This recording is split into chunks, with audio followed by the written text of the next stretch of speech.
Cher Frère Branham, ma question concerne le baptême. Quand une personne est-elle sauvée? J'ai entendu dire que c'était quand une personne croyait. Certains disent que quand on reçoit le Saint-Esprit, on est sauvé, même si on n'a pas été baptisé dans l'eau, comme dans le cas de Corneille dans Acte 10, 46. Certains disent que Paul a été sauvé sur la route de Damas, mais dans Acte 22, 16, il est dit qu'il avait encore ses péchés 3 jours plus tard. Une personne peut-elle être baptisée du Saint-Esprit comme Corneille l'a été, tout en ayant encore ses péchés, étant donné qu'elle n'a pas eu le baptême d'eau? Ou le passage d'une personne au ciel n'est-il possible qu'après le baptême d'eau, même si elle a le Saint-Esprit? Maintenant, la question ici, d'abord, c'était « Quand est-on sauvé? » Et ensuite, ce qui suit, les péchés peuvent-ils être remis sans le baptême d'eau? Puisque Corneille avait reçu le Saint-Esprit, lui et sa maison, il n'avait pas encore été baptisé dans l'eau. Et Paul n'avait pas, après son expérience sur la route de Damas, lui aussi, il avait encore ses péchés, jusqu'à ce qu'il soit baptisé.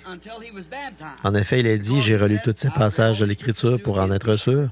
Alors il a dit, lève-toi et va immédiatement te faire baptiser en invoquant le nom du Seigneur, sois baptisé, en ayant tes péchés pardonnés, remis, et va en invoquant le nom du Seigneur.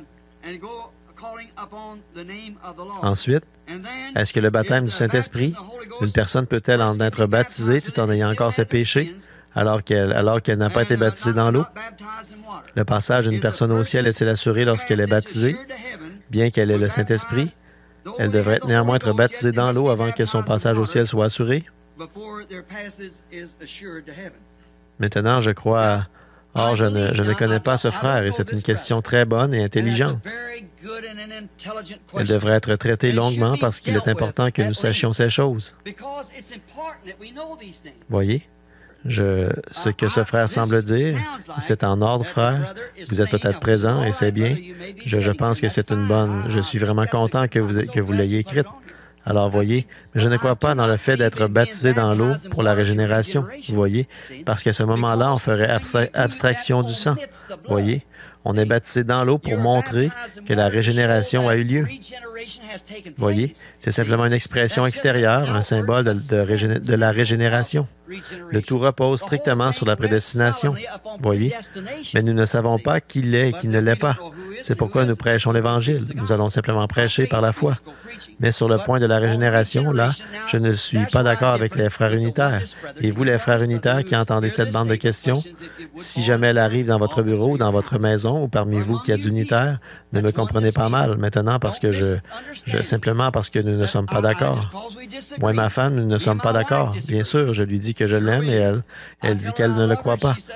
Et donc, nous ne sommes vraiment pas d'accord, mais je vous assure que nous entendons vraiment très bien. Maintenant, remarquez. Peut-être que je ne le lui démontre pas assez, que je l'aime, mais je vais prêcher à l'extérieur, puis je reviens à la maison, je prends ma canne à pêche et je vais à la pêche, voyez. Mais au fond de mon cœur, je l'aime, il faut que je me tienne loin d'elle, c'est tout. Maintenant, remarquez, à propos de ceci, bon, si nous ne sommes pas d'accord, ça ne fait rien. Mais vous voyez, l'eau n'opère pas la rémission des péchés. C'est l'engagement d'une bonne conscience.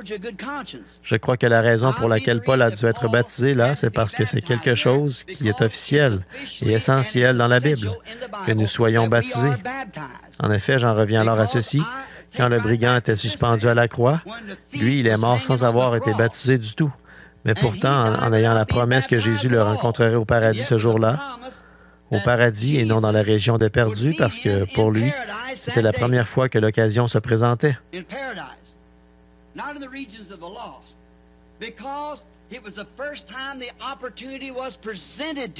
je crois que le cœur de ceux qui étaient dans la maison de Corneille était dans le même état, alors qu'ils avaient reçu la parole de Dieu avec joie. Et le Saint-Esprit, c'est cette parole vivifiée. Et elle avait été vivifiée en eux. C'est pour ça que le Saint-Esprit s'est mis à parler dans d'autres langues et à prophétiser. C'est dans les cœurs réceptifs des gens que la parole était tombée, quand ils avaient vu tout le surnaturel. C'est ce qui me laisse perplexe aujourd'hui, en cette heure où nous vivons. Après que ce groupe de Romains et de Grecs, car c'est ce qu'ils étaient, ont vu la manifestation d'une vision confirmée,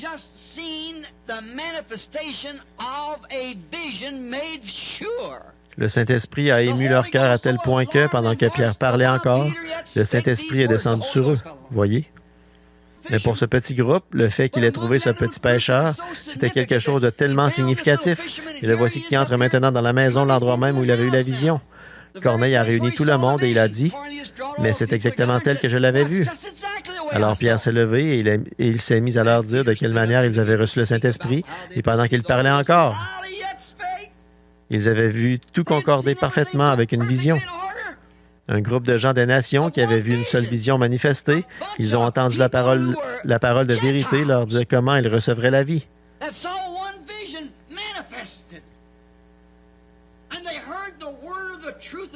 Et le Saint-Esprit est descendu sur eux avant même qu'ils aient été baptisés. Ainsi donc, comme il prononçait encore ces mots, le Saint-Esprit est descendu. Alors Pierre a dit, peut-on refuser l'eau puisque ces gens ont reçu le Saint-Esprit aussi bien que nous? Je crois que leur péché avait déjà disparu, sinon le Saint-Esprit ne serait pas entré. Il ne serait pas entré à moins que ce ne soit là un vase prédestiné. Il savait qu'ils allaient se conformer. Il savait, je crois que Paul, la raison pour laquelle il fallait qu'il se fasse rebaptiser, il avait persécuté les chrétiens, c'est vrai. Et Dieu savait, puisqu'il a dit, je l'ai choisi.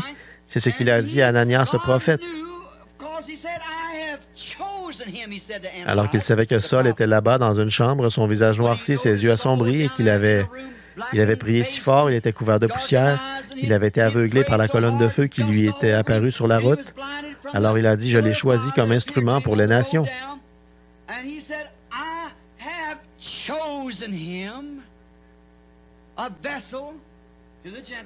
Dieu savait qu'Ananias allait pouvoir le baptiser au nom de Jésus-Christ dans la rivière de Damas 3 jours plus tard. Mais je crois que ses péchés étaient déjà pardonnés. Par contre, il fallait qu'il fasse ça pour montrer au monde. Et je crois que c'est pour ça que nous devons être baptisés au nom de Jésus-Christ. Je crois que les semences prédestinées le verront et qu'elles seules le verront. Maintenant, frères,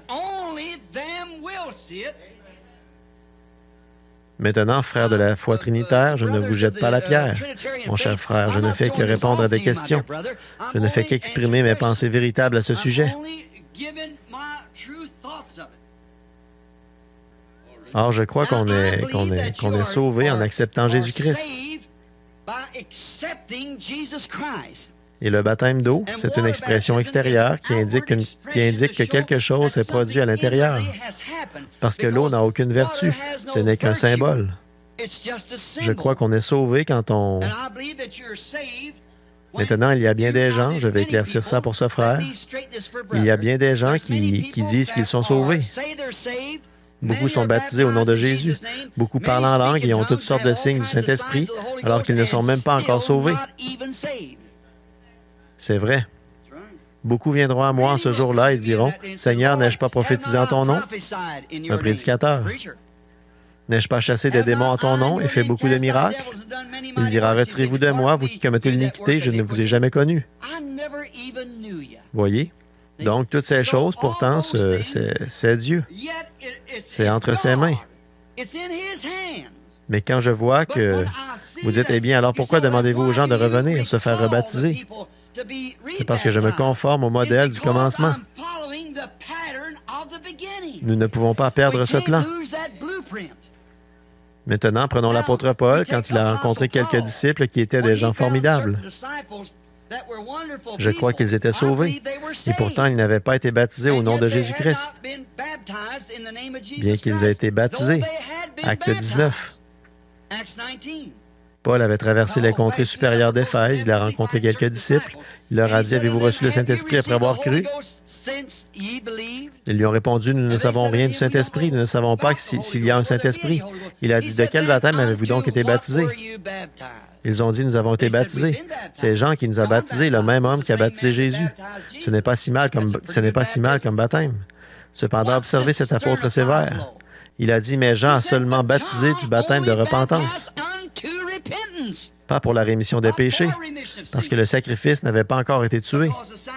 Ils avaient été baptisés en vue de ça. Et quand ils ont entendu ceci, ils ont été rebaptisés au nom de Jésus-Christ. et le Saint-Esprit est descendu sur eux. Maintenant, qu'est-ce que cela a eu pour conséquence? Cela a montré que ces gens qui avaient été prédestinés à la vie, aussitôt qu'ils ont vu la vérité scripturaire, ils ont marché dans la vérité et ils ont reçu la récompense d'un croyant. Le Saint-Esprit est descendu sur eux et ils ont parlé en langue, ils ont prophétisé et ils ont magnifié Dieu. Vous saisissez maintenant? Voyez, ils ont fait ça après qu'ils avaient déjà eu une grande joie, qu'ils avaient poussé des cris et loué Dieu. Dans la Bible, il y avait un prédicateur baptiste là-bas, lui aussi, il avait été baptisé. Mais il prouvait par la Bible que Jésus était le Christ. Les gens avaient beaucoup de joie, ils étaient vraiment très heureux de ça, mais ils n'avaient pas encore le Saint-Esprit. Il leur a fallu se faire rebaptiser. Et Paul a dit dans Galates 1:8, « Si un ange du ciel vient annoncer un autre évangile que celui que je vous ai prêché, qu'il soit anathème, peu importe ce que ce serait. » C'est pourquoi, en connaissant ces choses, peut-être que vous ne les connaissez pas, mes frères, mais en connaissant ces choses, alors je suis contraint et lié à Dieu par le devoir d'exécuter le plan du premier fondement, car personne ne peut poser un autre fondement que celui qui a déjà été posé, c'est-à-dire celui des apôtres et des prophètes. Les prophètes l'ont annoncé d'avance et les apôtres l'ont exécuté, et nous sommes censés continuer à l'exécuter jusqu'à ce que l'édifice soit achevé.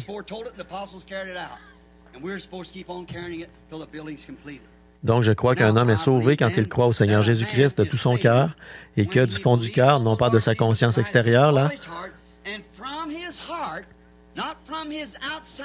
Voyez-vous, vous êtes une personne double, 3 personnes en une, l'âme, le corps et l'esprit. Or, je crois que vos sens extérieurs, votre âme, non pas votre âme, mais votre conscience extérieure, vos sens,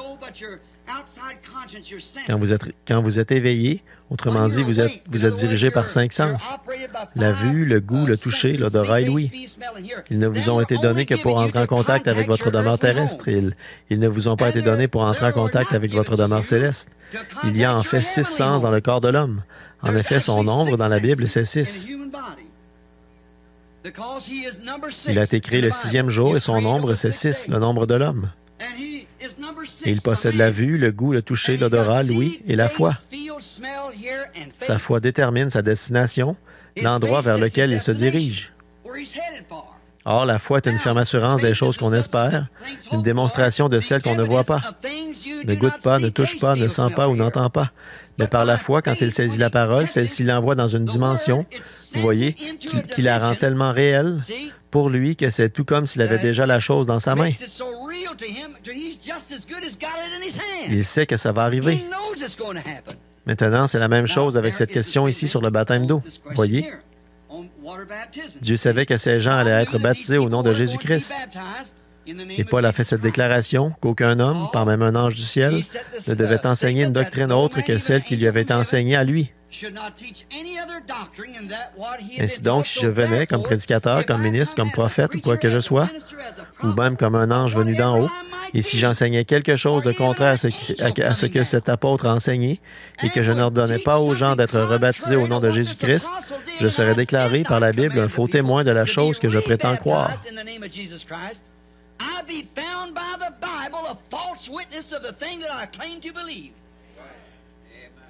Donc, je crois que le modèle a été donné.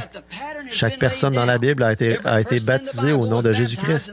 Par une seule fois, quelqu'un a été baptisé au nom du Père, Fils et Saint-Esprit.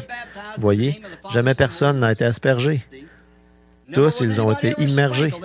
Donc, je crois que quand vous êtes vraiment, pour répondre à votre question, mon précieux frère, je crois que quand Dieu connaît votre cœur, il y en aura des milliers là qui ont été baptisés au nom de Jésus. Vous entrez simplement dans l'eau, un pécheur sec, et vous en ressortez un pécheur mouillé. Voyez.